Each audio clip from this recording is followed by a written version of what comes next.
অনেক ছোট বাচ্চা, আমার বাচ্চা থেকে অনেক ছোট। অপু বিশ্বাস হিসাবে না, একজন মা হিসেবে বলবো যে ওর প্রতি অনেক ভালোবাসা, যে ও অনেক বড় হোক, আল্লাহ পাক ওকে ওই রকম ভাবে সহযোগিতা করার কেউ একজন পাঠিয়ে দিক পৃথিবীতে। আমি আপনাকে চিনি না, কে আপনি স্যার?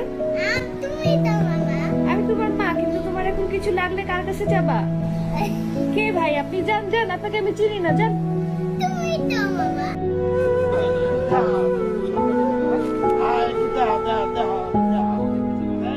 হায় রে, কি কষ্টের জীবন রিজিকে। তার মনে হচ্ছে এই পৃথিবীতে আর কেউ নেই, তিনি একাই। কি কষ্টের। 2 দিন আগে তার মায়ের সাথে কত খেলাধুলা, কত খুশি মজা, কত কিছু করেছে। এখন আর ওর পৃথিবীতে কেউ নাই।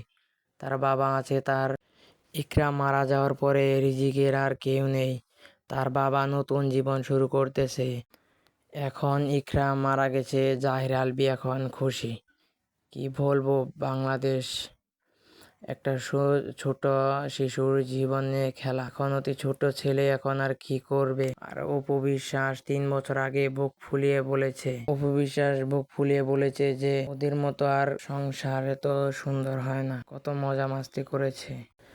আর এখন রিজিকের কি হবে, অতি তো একলা হয়ে গেছে। আগে জাহের আলবি কত সুর দিয়ে বলেছে যে আমাদের সংসার অনেক সুন্দর, আমার কুইন ইকরা, আমি ওকে নিয়ে সারা জীবন একসাথে পাড়ি দিব। আর এখন কি হলো, এটাই আমাদের বাংলাদেশ। এই ছোট্ট ছেলেটার জীবন নিয়ে খেলা করতেছে, তাও আমরা কিছু বলতে পারতাছি না। তো কি বলবো, তো ওদেরকে বলার তো আর ভাষা নেই। বাপ হয়ে ছোট ছেলের জীবনটা নিয়ে খেলা, কি বলবো আর আমরা। তো ইকরা এই ছোট্ট ছেলেটার জন্য একটু মায়া করলো না, এভাবে চলে গেল। ছোট ছেলেটার কি হবে, রিজিকের তো আর এখন কেউ রইল না, তিনি একাই। 3 বছর